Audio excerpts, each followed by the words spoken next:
Charli XCX is living proof that it takes 10 years to be an overnight success, and that sometimes the universe is preparing you for your moment, even when you don't actually know what that moment is yet. Because this girl signed a 13-year contract at 16 years old, which she's been rumored to have some pretty major conflicts with over the years. And although she had major commercial success early on with songs like Boom Clap and Boys, she experienced a tremendous amount of criticism saying she was, quote, not a serious artist that just made cheap radio pop music.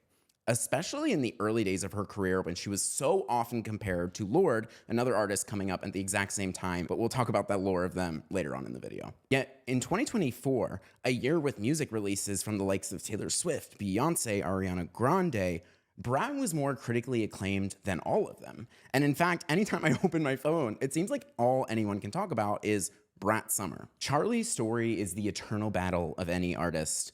The war between doing what you want to do and doing what you are told you have to do. Yet over time, you see how this unwavering sense of purpose shaped her artistry and in fact is what propelled her into the mainstream with this most recent album, Today. In today's episode, we will dive into the history of Charli XCX and the creation of the Brat album, her conflicts within the music industry, and how this 16-year-long journey has finally accumulated into her artistry so clearly becoming what it is today. Welcome back to my channel. My name is Nicky, Reardon, and this is part one of my two-part series on Charli XCX and Brat. I wanted to break it up into two parts. This part one being more holistically kind of talking about the music, and just the story of her career and how she got to this point and why this album is so thematic to all of the things that she has gone through. And then in part two, I really wanted to talk about the marketing of this album and why I think this rollout was probably one of the best I've ever seen for an album of recent memory. Like, so much happened with the Brat wall and the Brat meme generator. And I wanted to break this down into two parts actually because of a video I saw on YouTube that was inspired by Video Girl. She's like a tiny channel. She only has like 13,000 subscribers, but she did this 3-part series on Brat. And I was so like obsessed with it. The way she talked and just all the information and research she did was so interesting. And one of the quotes that she said in this video that I loved was, we are in a time where world building and artistry are just as important as the music itself. And I could not agree more. I think music right now has this really yin and yang relationship with the music, but then also the way you tell the story of the music. Because you could write the most amazing song on earth, but if only 5 people listen to it, it doesn't matter. Or if you write a song that gets 1 million people to listen to it, but it isn't capable of drawing any actual real emotional response from a viewer, it also doesn't matter. You need to have both. Both are equal parts of the same whole, how you write your music and how you market your music. And I think that this album is such a masterpiece of that in terms of her really finding these themes and touching on girlhood, but also just creating like such a, again, like a masterful rollout. So with that, let's dive in. Also, I wanted to leave a comment. You guys were so nice about the first video. This is my second video ever. Thank you. And we have so many new friends here, which is awesome. So we're still thinking of a name. Comment it below. I have no idea what we should call this. So right now it's just Nicky Reardon, but I am interested. Please let me know. So going into Charli XCX's early years, her real name is Charlotte Emma Atchison, and she grew up in Star Hill, Essex, and she started writing music at 14 years old. In 2008, she was actually posting her music to MySpace. And one day, she got discovered by a random club promoter who was running illegal raves outside of a warehouse in East London. And he asked her to come and perform. I started playing at raves when I was younger. I had a MySpace, and this guy on the internet was... It sounds really shady, but he would like hit me up and be like, hey, do you want to come and play these raves? I was like 14 at the time, super weird. Yeah. Actually, now I'm saying out loud. The more you're talking about it, the worse it's getting. Yeah. Which in hindsight is majorly creepy. Why was some random man on MySpace trying to get a 14-year-old to come to his illegal rave? It beats me. But in a small silver lining of wholesomeness, her parents went with her. My parents, very, you know, like intelligent of them, they were like, we will take you to the raves, which I was kind of, you know, frustrated by because I wanted my rebellion. Sure. But we would basically go to these raves together and I would perform and they would kind of stand in the back being very, very supportive. So like, I don't think anything happens, but I don't know. I question that man. And I wonder where he is now. Maybe stay away from him. But this was actually the first time she ever performed under the name Charli XCX. Do you know how she got the name Charli XCX? Because her real name is Charlotte Emma Atchison, but she got this name because she was invited to perform. And at the time, she didn't have a stage name. So she literally just typed in her MSN Messenger username, which is like the most Y2K thing I've ever heard in my life. And if you don't know what an MSN Messenger is, I don't want to hear that. Because that will make me feel old, okay? It is, I just turned 25. We're having like a bit of a quarter life crisis. We don't need to add to it. But MSN Messenger was essentially like AOL before AOL existed. And if you don't know what AOL is, leave. Please leave. You're gonna send me spiraling. She literally just left it. And also comment, what was your AOL username or your MSN Messenger username, if you remember? So that was in 2008. That's her initial discovery. By 2010, Charli XCX signed to Atlantic Records. And it has been rumored for a while that there were some conflicts in this relationship. So she signs a 13-year contract at 16 years old. 5 studio albums, around 2 years per album cycle, give or take. It lasts 13 years. And it is rumored that there has been some beef in this relationship between the two over the years. One of the most famous being that the reason Charli XCX has released so many EPs and mixtapes is because her label rejected it from allowing her to put it on the album. And there was a lot of back and forth as to what she was allowed to release and what she was not. Yet many of her most infamous songs she plays at show, like the infamous track 10 on Pop 2,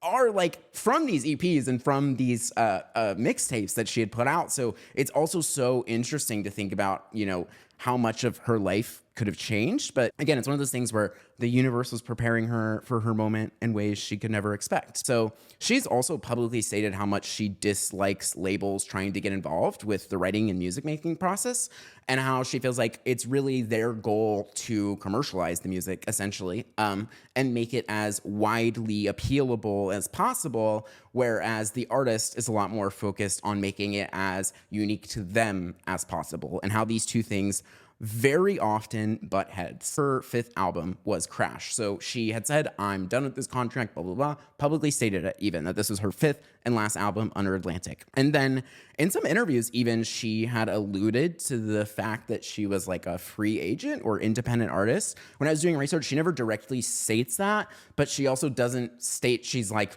signed with a new label, you know what I mean? However, in 2023, she did a video with British Vogue, their In the Bag series. British Vogue, I'm Charli XCX, and this is what's in my bag.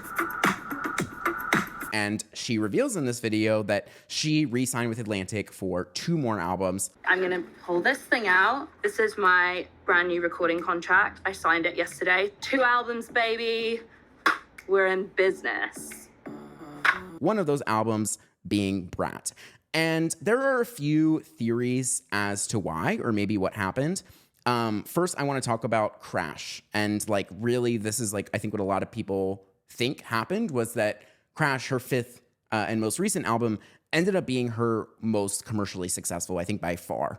And she even did an interview talking about Crash, and she described Crash as, quote, her sellout album, and was almost angry at the success of it. To quote Charli, she said, "It was interesting because I've obviously had writer's block or whatever before, and that is not a very enjoyable feeling, but it's always a feeling that I know will pass.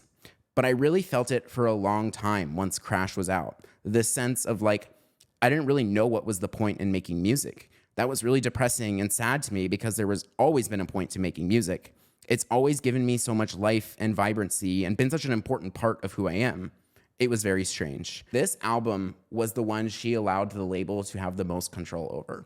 She really allowed them to put in a lot more writers, put in a lot more production. And I think that to see that happen and see this ideology that she had been rejecting for so long be successful kind of bothered her. And it's obviously, again, to quote, "Obviously, Crash, the whole idea was I wanted to make the most major label album I could possibly make. But by the time it came out, I was just really drained from that. And it kind of showed me that actually, like, maybe that's not where I thrive. To make that kind of music in that way, it became an interesting social experiment for me. And she stated that this experience really made her question like the ideology of success and what that really means. Because on paper, if you were to look at just the performance of all the music she had made so far, this was clearly the most successful. But the success didn't mean as much to her because it wasn't coming from her and what she wanted to discuss and what she wanted to talk about. And I think that is such an interesting thing to analyze, how you can want something and wish for it, but just because you want it doesn't mean it's going to make you happy. And that is a very tough pill to swallow in life, and that you set a goal and you work so hard for it, but that doesn't mean the goal is this end all be all and you're just gonna be happy now. You know what I mean? And I think for her, after an album like Crash, it really meant that she had to question, like, what is my purpose of making music? In 2009, Charli XCX did an interview with, I think, Paper. I'm going to put it on screen, where she is literally 14 years old in this interview, 2009. And she just says, like, my goal as an artist is to prove that you don't have to make commercially selling pop music to be successful. You can just make whatever you want and it will still be fine. And I think the reason this bothered her so much was it is the antithesis of that ideology. It's almost as if she proved herself wrong in the opposite way unintentionally, even though at the time she seemed very excited to really just like try and make an album that she knew could be as successful as possible. But even the success was not satisfying. And that's, again, something really interesting to think about. Like, success does not always guarantee satisfaction, and satisfaction does not always guarantee success. So when you think about Charli XCX, I think one of her greatest strengths too is really as a collaborator. I think a lot of artists are either solos or they're collaborators, and Charli has really understood how to work with people, and I think working with other people draws out the best in her, almost. Like, I think like some of her best songs are just some of the songs that have always like resonated with me the most. I think of her working with somebody else, or just I feel that her songs have such unique perspective when somebody else is involved. Like, my favorite song from the Brat era is Girl So Confusing with Lorde. Like, specifically that, and like the way the verses combine, and we're gonna get way into that song later.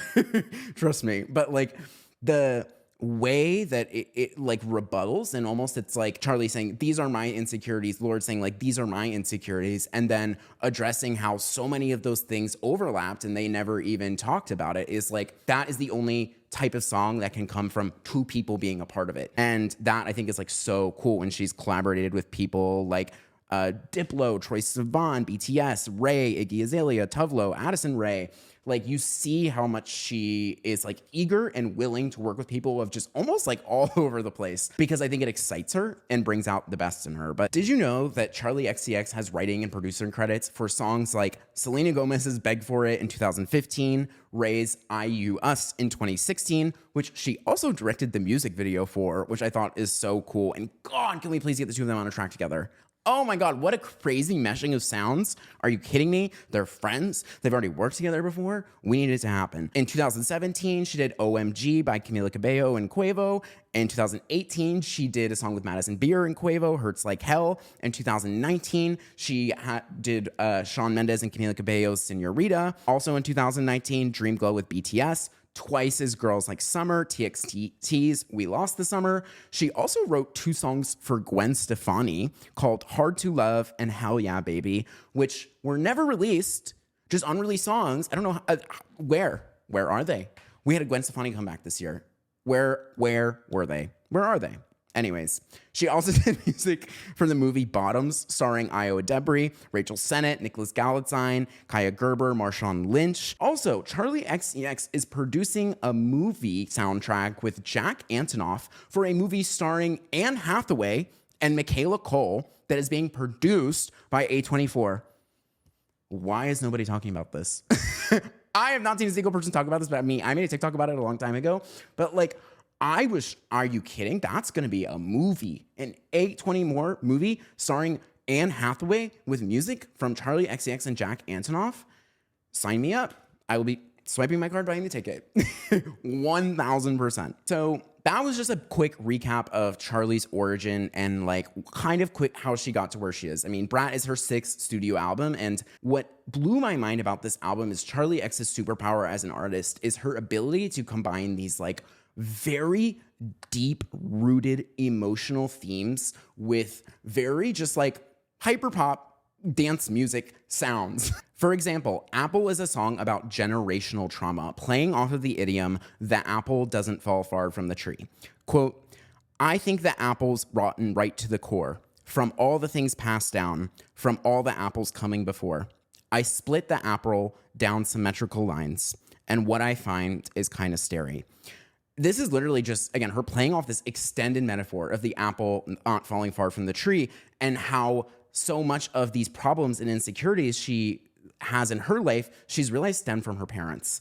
And when she tries to be introspective, right, to split the apple down the middle, what she finds is scary. Like what she finds is that these people who she thought she could confide in are often what caused the problem in the first place. In the first verse, she literally says, I guess the apple don't fall far from the tree, because I've been looking at you for so long, now I only see me.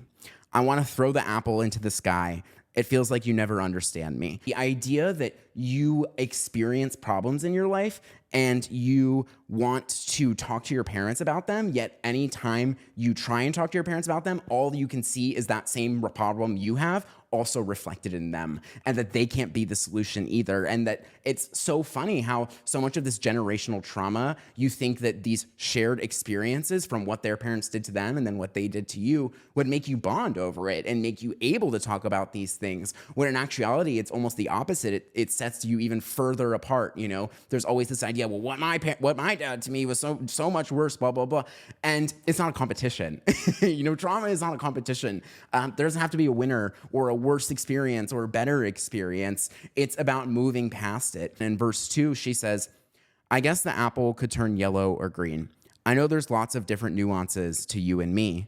I want to grow the apple, keep all the seeds, but I can't help but get so angry. You don't listen. To be talking about generational trauma in this way, and a little TikTok dance like this that like people are doing to, is so fascinating to me. Like, what other artist is making you do a stupid TikTok dance to generational trauma?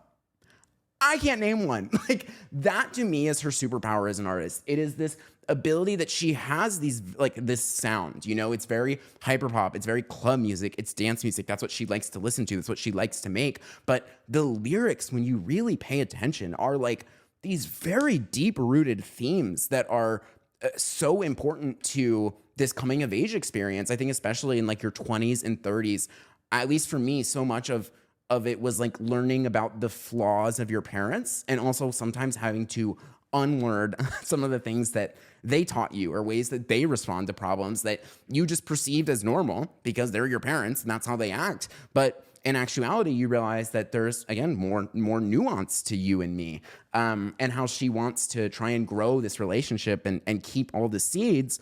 But every time she tries to talk to them about it, you get so angry at each other. And again, it's so interesting how this concept of generational trauma is built off people experiencing the same problems passed down through the family, yet it's like one of the most difficult things to talk about with that family. I think it's just so interesting. And then even talking about like Brat holistically, Brat is an absolute masterpiece. Even just the composition of this album, the fact that it starts with 360 and ends with 365 creates this like beautiful cyclical feeling of the album. And both represent the concept of a cycle in different ways, right? So 360, you think of 360 degrees, but also I think 360 is more about the spinning of an individual, right? Or one object spins 360 degrees, whereas 365 is the concept of 365 days in the year, 1 year long cycle. And that refers to a collective or group of people, or even again, like 360, you could say represents 1 day, a 24-hour cycle, how the world spins 360 degrees in 24 hours. Yet in 1 year, it takes 365 days to create that orbit. And the fact that that was intentional, right? She said that she wanted the album to feel like a cycle and something that people wanted to listen to start to finish and then also repeat the cycle of. Going to 362, just the song, like specifically the music video, when Charli XCX was asked, what does it mean to be a brat? She said, brat behavior stems from insecurities. It is this combination of ultra confidence, yet ultra vulnerability. And that shows this duality of self, that it is not one or the other, it's both. And the fact that most of the time, people who are ultra confident actually have this sense of ultra insecurity, and that the reason they have this tough exterior is because they're so insecure. And how so much of that comes from this, or maybe you're very insecure about something, so you really try so hard to change that about yourself physically or emotionally, and how that creates this tough sense of feeling confident and happy about that, but also constantly insecure about that. And that's why you're thinking about it and working on it so much, and how you kind of put up these walls and then project those insecurities on to other people. I mean, even I can think of like so many times where, you know, you feel anxious or insecure about something or someone or a conversation you had, and you're like, well, they were just weird, or I just didn't like them, blah, blah, blah. And it's actually because like you're thinking about your own insecurity and worried about like your own relationship with that.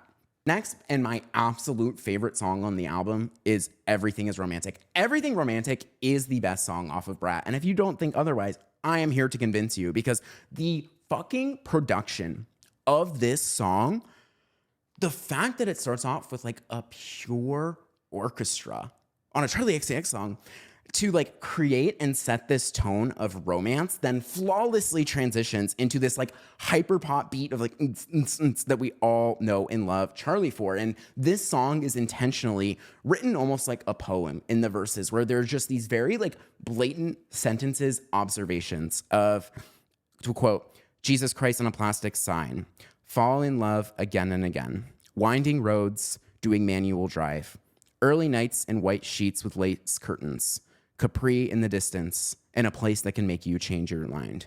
This song is about romanticizing life, and how life is not coming at you, life comes from you. And in fact, everything is romantic if you choose it to be, and how anything can be a beautiful, or at the very least, like anything can be a lesson, anything can be beautiful. There is beauty in everything. And I love that this song too, she said that she wrote it in Italy. And so much of this song references like different parts of the landscapes in Italy, or this is like, I think, just one of the most beautiful songs on the album. And again, to me, it was like another perfect example of how she combines this dance sounding music with this very like deep, riddled sense of identity. And then after that, I wanted to talk about Sympathy is a Knife.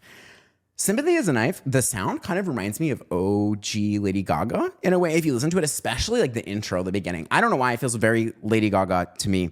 But what I love is this is like a very fun dance song with a very vulnerable message. Sympathy is a Knife is rumored to be about Taylor Swift, and there are a few pieces of evidence that support this theory, essentially because at the time Charli wrote it, Taylor Swift was dating Maddie Healy, and Charli XCX's fiance is George Daniel, who is the drummer of 1975. And in the song, she says, quote, "This one girl taps my insecurities. Don't know if it's real or if I'm spiraling. One voice tells me that they laugh. George says I'm just paranoid. He says I just don't see it. He's so naive. I'm embarrassed to have it, but need the sympathy." Then later she says, "Don't want to see her backstage at my boyfriend's show. Fingers crossed behind my back. I hope they break up quick, because I couldn't even be her if I tried. I'm opposite. I'm on the other side." And what I love about this song, there's two things that I love. One, I think it is so interesting to talk about the concept of like feeling insecure compared to another woman, not even something because of like what they did, but simply their presence. Like just being like this person who other people are interested in and find beautiful and find their music to be so interesting and successful is so not me that it makes me just simply feel insecure by being there. And I totally get that. I mean, I think like I even equate it to like kind of like the feeling almost of like, have you been on a date with somebody and you're like, oh, like, what's your celebrity crush? And they just say somebody who looks completely not like you. And you're like, okay, cool. Like, you know what I mean? It's almost like, it's not that they did anything wrong, but it's this, now you in your head, like, can't stop making this comparison of, so like, well, I'm so not like this person. I'm so opposite. I couldn't even be like them if I tried. Then does that mean that my value is less than them? And also just this concept of how feigned sympathy can feel like a knife, how people being kind and sympathetic and genuinely trying to cheer you up when you feel insecure about something can almost make it feel worse. Like, even if the sympathy is real, in your mind, you turmoil over, like, is this person just really saying this to me to appease me, to make me feel better, to show some sense of kindness, or do they mean it? And now you're not just insecure about the first thing, you're insecure about the response to that. And then you think of what you say, and then you overthink it, and blah, blah, blah. And like, I think that's so interesting. Again, how somebody's kindness can feel like a knife, even if you don't know that they're being fake or not. Like, again, and I think that's so interesting in how this is like a song about her comparing herself to another woman, even though the woman never directly did anything to her. And I think that that's just such a beautiful concept of a song. And also what I love about, again, like how this is a dance club song. Like, it's so like you would hear it at a bar, but it's about feeling insecure next to another woman. So you are literally dancing while standing next to another woman that you might even feel insecure about yourself. And again, it's like, that's such an interesting experience to me, that it's like what you're hearing versus what you're thinking seem almost like polar opposite, but that's what makes the music so introspective to me. Like, it really makes me have to reflect on it.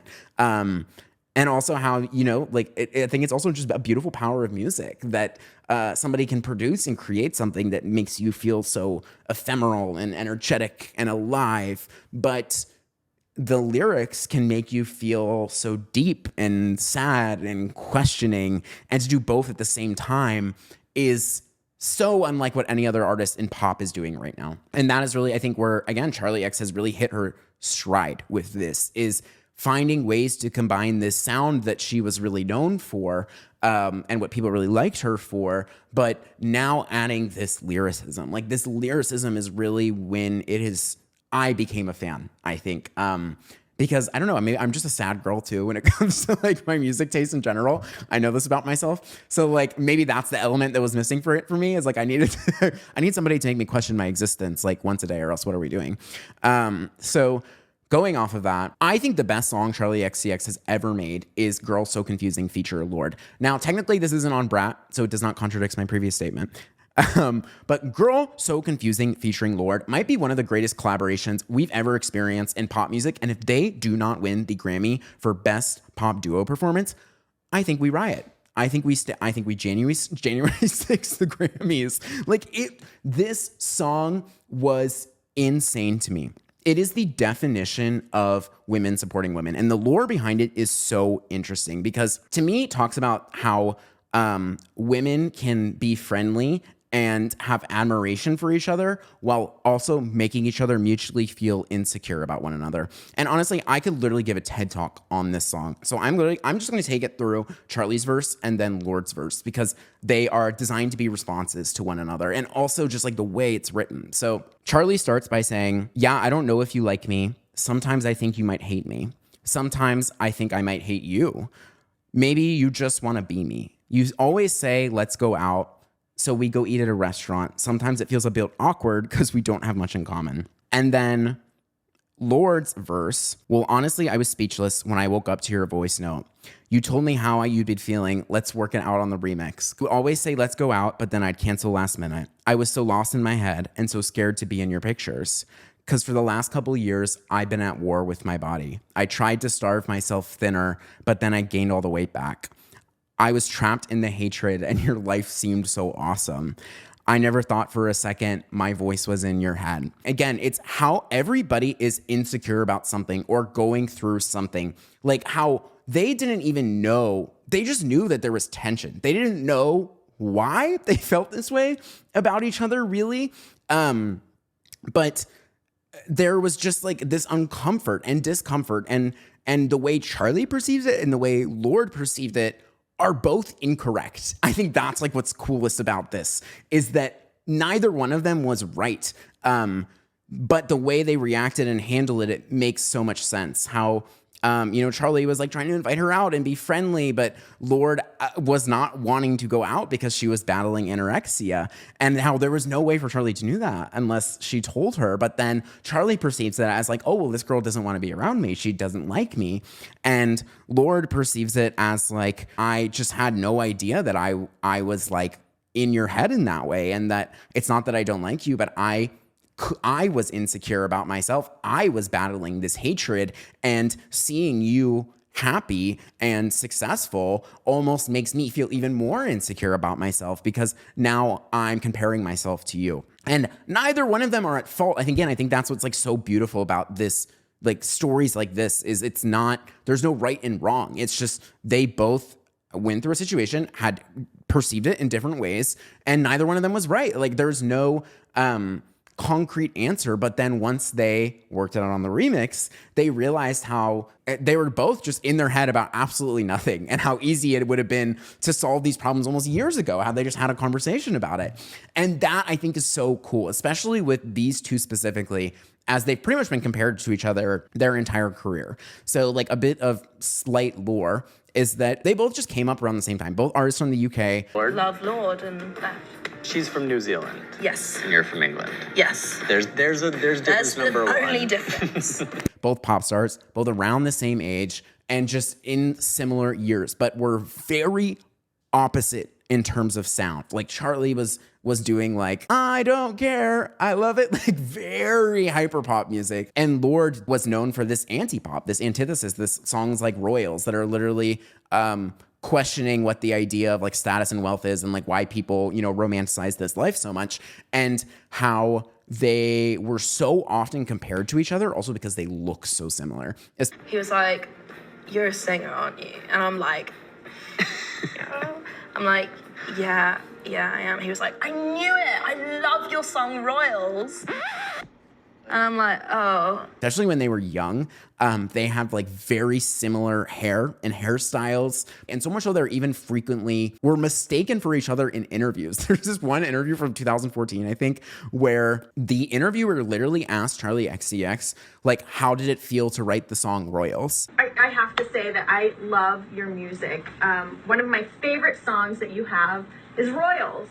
Where did you get the inspiration for that? Royals came from, just me looking at like how I'm from New Zealand, from like a small town, and like I'm not really part of that bougie like lifestyle culture, so I thought I'd write a song about it. And instead of correcting him, she just plays into the bit and just like pretends that she's Lorde.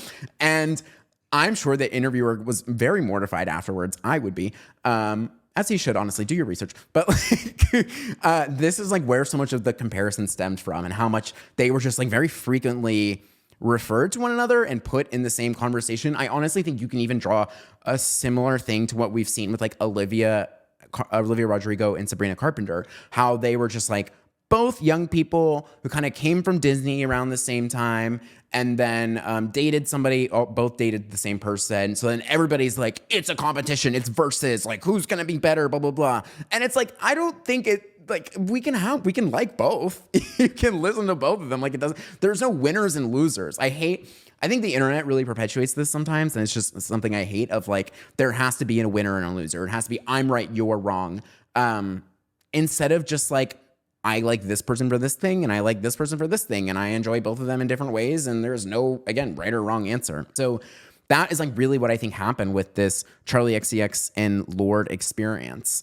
And then I think too, just like this album so holistically captures the feeling of like what it is like to be a girl in your 20s with insecurities, yet this almost like feeling of invulnerability against the world, that you are young and beautiful and confident, and you have so much life and time and opportunity ahead of you, yet also so much self-hatred, so much issues comparing yourself to other people with generational trauma, with comparing yourself to other women, with having women in your life who you even respect and love and admire, yet make you feel insecure about yourself because you admire them so much that you think like, I can't be them. I can't be like them. Like, people like this person more than they like me.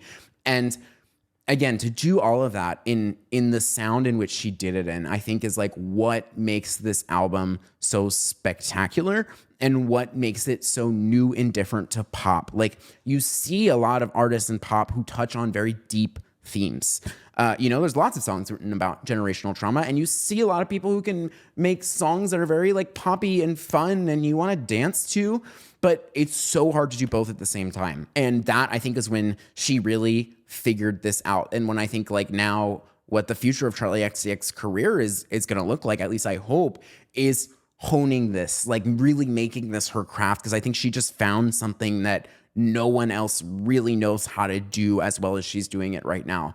And how it speaks to people in a way that they can feel happy and sad in the same song is so crazy to me. I think that's my review of the untold lore of Charli XCX and Brat. Again, in the next video, part 2, we're going to talk about the marketing of this album, because the Brat Raw, the Brat meme generator, the Brat, like the merch line she did, the collaborations she did are masterful. Like, it is truly, if you are work in music or want to be a musician or just interested in pop culture and music and marketing, like, I really think it is like a masterclass of like how to use public attention and opinion to create this momentum. And so, yeah, thanks for watching and thanks for sticking around. I'm so sorry for a 3-week delay. Also, I visited home. I was at home with my family, but we're going to have new episodes every week from now on, and I will see you all in part 2. Bye.